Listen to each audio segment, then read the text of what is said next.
ایک نے کہا دوسرے فرشتے سے کہا کہ تمہیں معلوم ہے کہ محمد صلی اللہ علیہ وسلم کو کیا مرض ہے, ان کو کیا بیماری ہے؟ دوسرے نے کہا کہ ان پر جادو ہوا ہے. تو فرشتے نے پوچھا کس نے کیا جادو؟ تو انہوں نے بتایا کہ لبید ابن اسم ایک یہودی ہے, اس نے جادو کیا ہے. تو پھر ایک فرشتے نے, یہ کانورزیشن ہو رہی ہے آپس میں نا, جو انسانی شکل میں آئے تھے ان کی آپس میں بات چیت ہو رہی ہے. اس نے کہا کہ کہاں کیا ہے اور کیسے کیا ہے جادو؟ تو انہوں نے بتایا کہ بھائی یہ جو کھجور کی چھال ہے نا, اس پہ کیا ہے, اور اس کی جو کھجور کی ایک تانت ہوتی ہے, دھاگے ہوتے ہیں, ان دھاگوں پہ گرہیں لگا کے ان گرہوں پہ جادو پڑھ کے یہ نبی صلی اللہ علیہ وسلم پہ یہ جادو کیا گیا ہے. وہ تانت ہوتی تھی جس سے وہ جو تیر کی کمانیں بنائی جاتی تھیں پہلے زمانے, بہت مضبوط ہوتی تھی وہ. تو کھجور کی چھال پہ کیا ہے اور تانت پہ گرہیں لگا کے اس پہ پڑھ کے, اس میں 11 گرہیں لگائی ہیں. تو وہ 11 گرہیں لگا کے اس پہ جو ہے نا کچھ پڑھ کے جادو کیا آپ صلی اللہ علیہ وسلم پہ. کہاں کیا ہے؟ تو بتایا کہ وہ بنو زریق کا ایک کنواں ہے, اس کنویں کے اندر اس جادو کو انہوں نے رکھا ہے. تو یہ وہ ان کی آپس کی بات چیت ہوئی اور وہ دونوں فرشتے چلے گئے. آپ صلی اللہ علیہ وسلم جب صبح اٹھے ہیں تو آپ صلی اللہ علیہ وسلم صحابہ کی ایک جماعت کو لے کر گئے, اس کنویں میں جا کے آپ نے تلاش کیا, تو وہاں سے وہ اس کنویں کے اندر ایسے وہ جادو نکلا. کھجور کی چھال تھی, اس کے اندر ایک دھاگا اور گرہیں لگی ہوئی تھیں, جو بھی تھا حساب کتاب. تو نبی صلی اللہ علیہ وسلم نے اس کو نکال دیا اور اس کو دفن کر دیا. جب پھر اس کے بعد آپ صلی اللہ علیہ وسلم کی طبیعت ٹھیک ہو گئی, تو آپ نے پورا امی عائشہ کو واقعہ سنایا اور فرمایا کہ جب میں اس کنویں پہ گیا تو اس کنویں کا پانی ایسے گدلا ہو رہا تھا جیسے مہندی کا پانی ہوتا ہے, اور اس پہ جو کھجور کے درخت تھے نا, ان کے جو پھل ایسے لگ رہے تھے جیسے سانپ کے پھن, بڑا ایک وحشتناک قسم کا منظر تھا. تو حضرت عائشہ رضی اللہ تعالیٰ عنہ فرماتی ہیں کہ یا رسول اللہ آپ نے اس کو جلا کیوں نہیں دیا؟ تو آپ نے فرمایا کہ اس سے اور زیادہ شر پھیلے گا. تو اس کی محدثین نے, شارحین نے وجہ بیان کی ہے کہ اگر وہ جلاتے تو سب کو پتہ چل جاتا اور باتیں بنتی, اور ظاہر ہے برائی کا تذکرہ جتنا ہوتا ہے اس سے شر اور زیادہ پھیلتا ہے, لوگ وہ طریقہ سیکھ لیتے جادو کا. تو اس لیے آپ صلی اللہ علیہ وسلم نے اس کو کیا کر دیا؟ دفن کر دیا اس کو.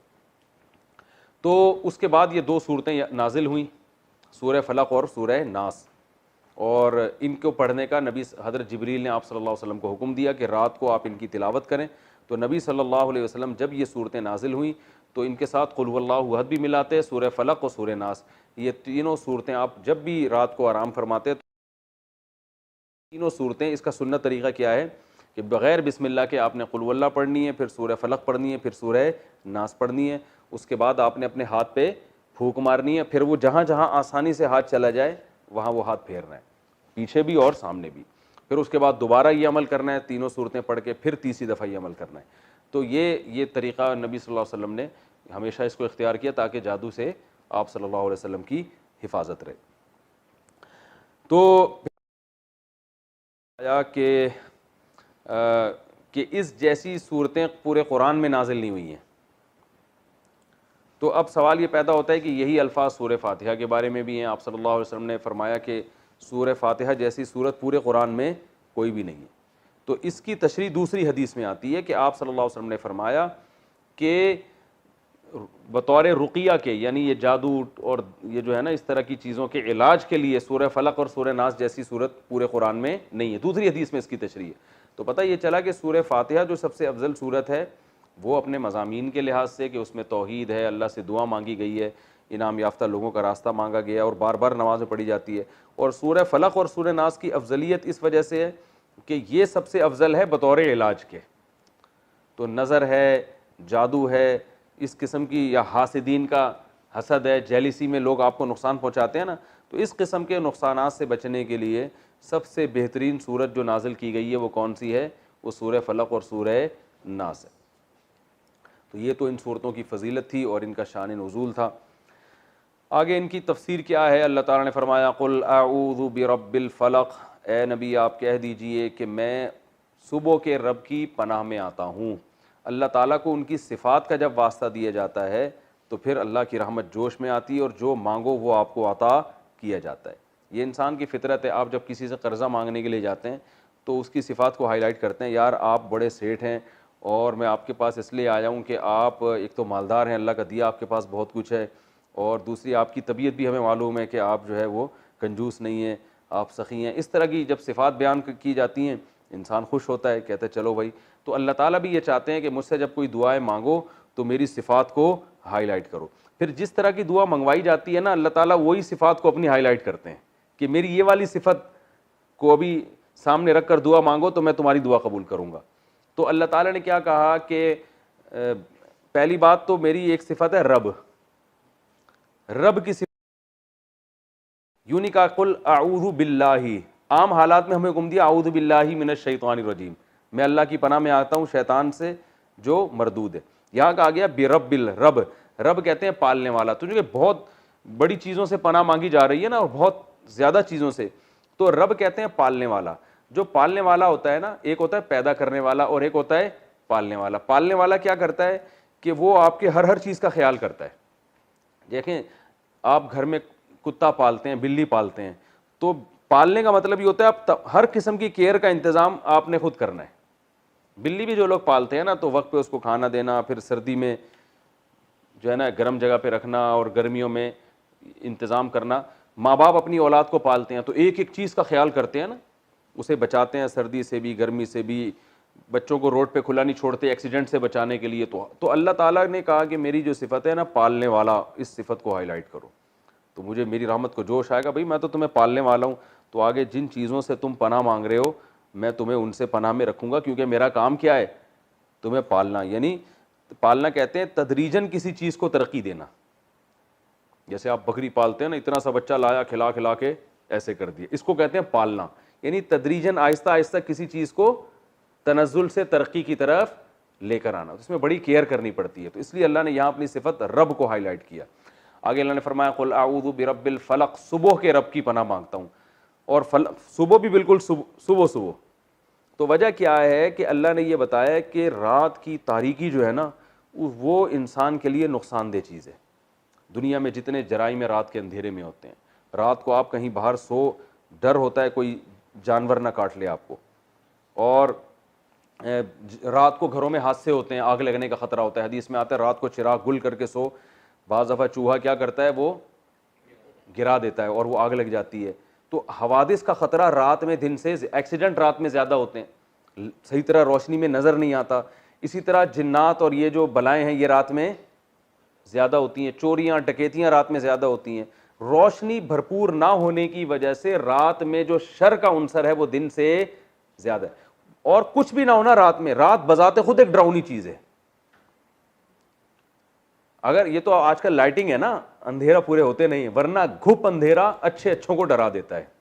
گھپ اندھیرا ہونا اور آپ بیٹھے ہوئے ہوں.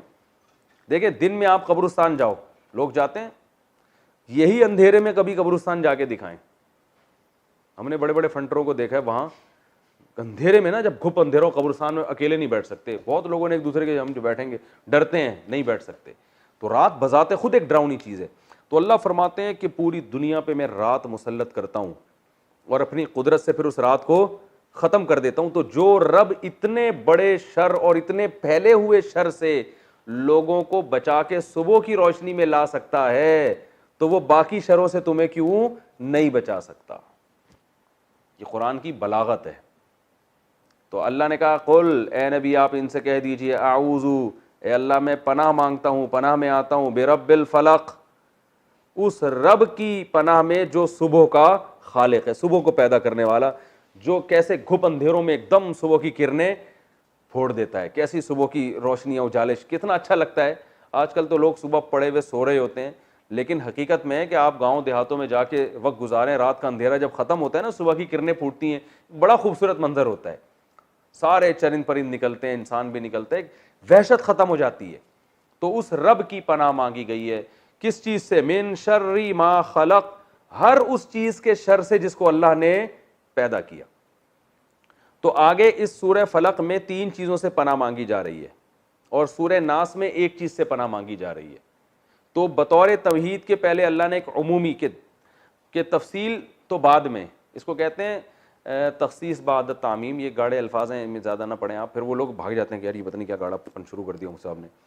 تو من شر ما خلق، شروع میں تو عمومی پناہ مانگی گئی ہے، ہر وہ چیز جو اللہ نے پیدا کی ہے، ساری کائنات میں کوئی بھی نقصان پہنچانے والی چیز ہے نا، تو جنرلی سب سے پہلے اللہ سے کہا گیا ہے کہ اللہ ان تمام ہر چیز کے شر سے مجھے کیا کرنا ہے، تو نے اپنی پناہ میں رکھ، مجھے اپنی حفاظت میں لے کے ہر وہ چیز جو تو نے پیدا کی اور اس میں شر کا عنصر ہے، اس سے مجھے کیا کر لے، بچا لے۔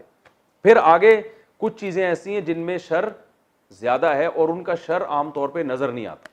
دیکھو شیر ایک ایسی چیز ہے جس کا شر نظر آ جائے گا، اس میں پہلے سے لوگ احتیاط کرتے ہیں، اس میں پناہ مانگنے کی ضرورت نہیں ہے۔ جنگل میں جب آپ جاؤ گے نا تو پہلے سے شیر کا ہے، میں تنزانیہ کے جنگلات میں گیا، وہاں شیر بہت ہیں، تو پہلے ہی سے ایسی گاڑی لی گئی، ٹھیک ہے نا، جس میں پنچر ہونے کا امکان نہ ہو، پتہ چلا وہاں پنچر ہو گئی، ہوا ڈال رہے ہیں اور شیر آپ کی ہوا وہاں سے نکال رہا ہے۔ حقیقت ٹائر میں جتنی دیر میں ہوا ڈلے گی اتنی دیر میں آپ کی اپنی ہوا نکل، وہ واقعی وہاں شیر دائیں بائیں گھوم رہے تھے، ہم نے خود دیکھا گاڑی میں بیٹھے ہوئے شیر گھوم رہے ہیں، وہاں پیشاب کرنے کی اجازت نہیں تھی گاڑی سے نکل کے، تو میں نے 3 گھنٹے اپنا پیشاب روک کے رکھا ہے۔ انہوں نے کہا تھا سب پہلے سے پیشاب سے فارغ ہو کے جائیں، کیونکہ وہاں اجازت نہیں ہے آپ نیچے اتر جائیں، کوئی بھی شیر حملہ کر دے، چیتا حملہ کر دے، وہ پتہ نہیں کیا کیا جانور گھوم رہے ہیں وہاں پہ۔ تو وہ لکھا ہوا تھا نا کسی نے کہ آپ ٹرین پہ، گاؤں دیہاتوں میں لوگ ٹرین پہ بیٹھ کے قضائے حاجت کر رہے ہوتے ہیں نا بچے، تو کسی نے بورڈ لگا دیا آپ ٹرین پہ بیٹھ کے اپنی تشریف کو مت دھوئیں، کسی دن تشریف سے ہاتھ دھونے پڑ جائیں گے، ہاتھ سے تشریف مت دھوئیں ورنہ تشریف سے ہاتھ دھونے پڑ جائیں گے، یہ الفاظ تھے۔ تو آپ یہ شیر ہو گیا، آتی ہو گیا، یہ جو شر کی چیزیں ہیں نا، یہ تو سب پہلے سے کیا کرتے ہیں، ان سے حفاظت کا انتظام کرتے ہیں، پہلے سے پتہ ہوتا ہے، تو ان کے لیے پناہ ہی نہیں مانگی جاتی، بھائی پہلے سے پتہ ہے یار یہ چیز شر والی ہے، یہ نقصان پہنچانے۔ کچھ چیزیں ایسی ہیں جن کے شر کا پتہ چلتا نہیں اور وہ آپ کی جڑیں کاٹ رہی ہوتی ہیں وہ چیزیں، تو وہاں ان چیزوں کو یہاں پر ہائی لائٹ کیا گیا ہے۔ تو اللہ نے فرمایا کہ پہلے تو عمومی پناہ مانگو، ہر وہ چیز جو اللہ نے پیدا کی اور اس میں شر ہے تو اللہ ہم اس سے تیری پناہ مانگتے ہیں، من شر ما خلق۔ اب آگے وہ ان خاص چیزوں کو ہائی لائٹ کیا جا رہا ہے، نمایاں کیا جا رہا ہے، وَمِن شَرِّ غَاسِقٍ إِذَا وَقَبَ، پہلا رات کی تاریکی کے شر سے جب وہ پھیل جائے، کیونکہ زیادہ تر جرائم رات میں ہوتے ہیں، جادو ٹونے والے بھی رات کو زیادہ یہ کام کر رہے ہوتے ہیں، ٹھیک ہے نا، کیونکہ چھپ کے ہوتے ہیں نا سارے کام، یعنی رات کی تاریکی میں دنیاوی لحاظ سے بھی شر ہے اور اخروی لحاظ سے بھی، ڈکیتیاں اور ایکسیڈنٹ، اور کسی جانور نے، دن میں تو آپ انتظام کرو گے ہر چیز سے بچنے کا، رات میں آپ کو پتہ نہیں ہوتا، کہیں آپ کہیں بھی ہو، کوئی خاص طور پہ گاؤں میں دیہاتوں میں، اور جس کلچر میں یہ آیتیں نازل ہو رہی تھیں اس میں تو اور زیادہ اس بات کا خطرہ ہوتا تھا، تو جو ہے وہ کچھ بھی ہو سکتا ہے رات میں۔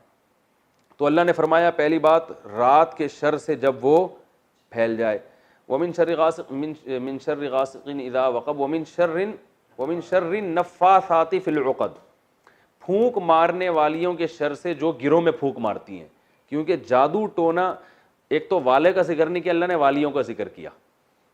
والیوں کا ذکر اس لیے کیا کہ جادوگر جو ہوتے ہیں نا اکثر ایک جماعت ہوتی ہے، کچھ لوگ ہوتے ہیں جو مل کے جادو کرتے ہیں، تو جماعت جو ہے نا عربی میں یہ مؤنث کے لیے، اس کے لیے مؤنث کے صیغے استعمال ہوتے ہیں، تو چاہے وہ مرد ہوں یا عورتیں، لیکن مل کے گروپ ہوتا ہے نا، تو گروپ کے لیے عربی میں مؤنث کے صیغے استعمال ہوتے ہیں۔ خاص طور پہ نبی پہ جو جادو ہوا تھا وہ ایک جماعت نے کیا تھا باقاعدہ، تو اس لیے اللہ نے فرمایا کہ وہ جماعت جو گروہوں پہ پھونک لگاتی ہے، جادو میں اکثر ایسا ہوتا ہے جادو کہ وہ گروہ میں نام پڑھ کے، اچھا وہ جو نبی پہ جادو ہوا تھا اس میں ایک کنگھی کا استعمال بھی کیا گیا تھا آپ صلی اللہ علیہ وسلم کی، جس میں آپ صلی اللہ علیہ وسلم کے بال لٹکے ہوئے تھے، تو وہ پھر کیا گرے لگا کے اس میں کیا کرتے ہیں، کچھ دم جو بھی ان کا ہوتا ہے، انتر پنتر کلی کلنتر جو بھی ان کا، ہم تو بچپن میں جب کسی کو ڈرانا ہوتا ہم کرتے ہیں انتر منتر کلی کلنتر ہو جا منتر چھو ایسے ہم نے یاد کیے ہوئے تھے، اٹھے جاتا پتہ نہیں کیا ہے، حالانکہ ہمیں خود نہیں پتا ہوتا تھا کہ اس کا مطلب کیا ہے، تو ابھی تک ہم پڑھتے ہیں انتر منتر کلی کلنتر ہو جا منتر چھو،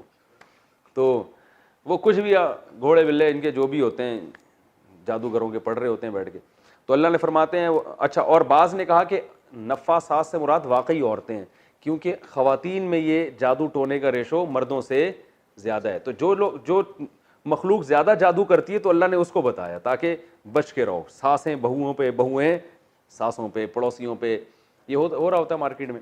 میں ابھی جادو کا بتاؤں گا، اتنا گھبرائیں نہیں کہ اچھا آپ کہیں گے اچھا اب خواتین جو درس سن رہی ہیں، اچھا میں بھی کہوں، میں کچھ بھول کیوں رہی ہوں آج کل بہت ساری چیزیں، خواتین سوری بہو سوچے گی مجھے بھی, میں بھی کہوں میں اتنے کچھ بھول کیوں رہی ہوں, اس کا مطلب ہے ساس نے اس دن میری کنگھی لے کر گئی تھی صاف کرنے کے بہانے اور پھر وہ کچھ گریں لگائی ہوں گی اور پڑھ پڑھ کے پھونکا ہوگا, اب کنواں تلاش کر رہی ہوں گی جا کے درس کے فوراً بعد. تو اتنا گھبرانے کی ضرورت نہیں ہے, میں جادو کی حقیقت انشاءاللہ بتاؤں گا کہ کیا ہوتی ہے وہ, تو اتنا ٹینشن لینے کا نہیں ہے.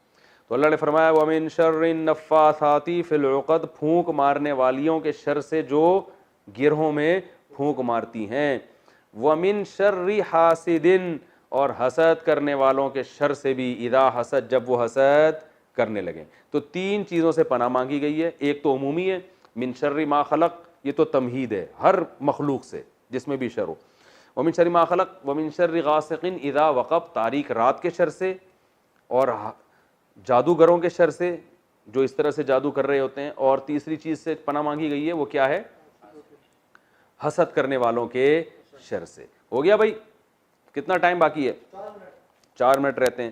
اصل میں یہ دونوں صورتیں آپس میں کنیکٹ ہیں نا, اور پھر ان میں کیا علمی نکات ہیں, تو چلے میں اگلی صورت کا بھی بتا دیتا ہوں.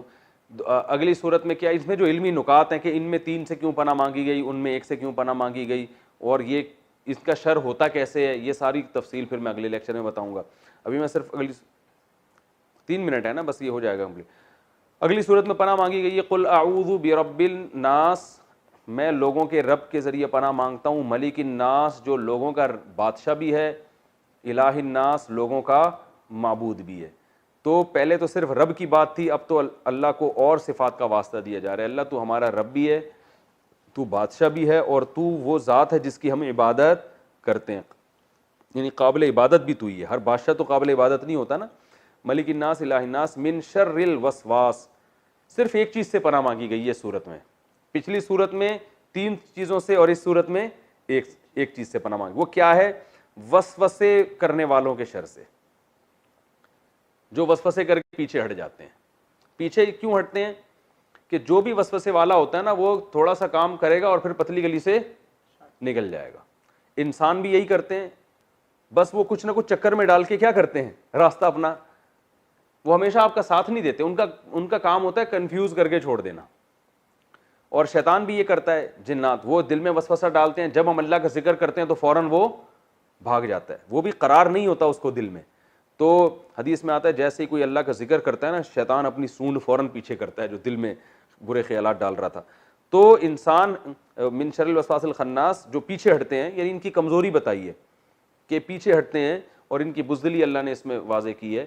لیکن ہیں بڑے خطرناک, ہیں ایسے کہ فوراً بھاگ جائیں گے لیکن کام بہت خراب کر کے جاتے ہیں. وہ کام کیا, الذی یوسوس فی صدور الناس, لوگوں کے دلوں میں وسوسے ڈال دیتے ہیں.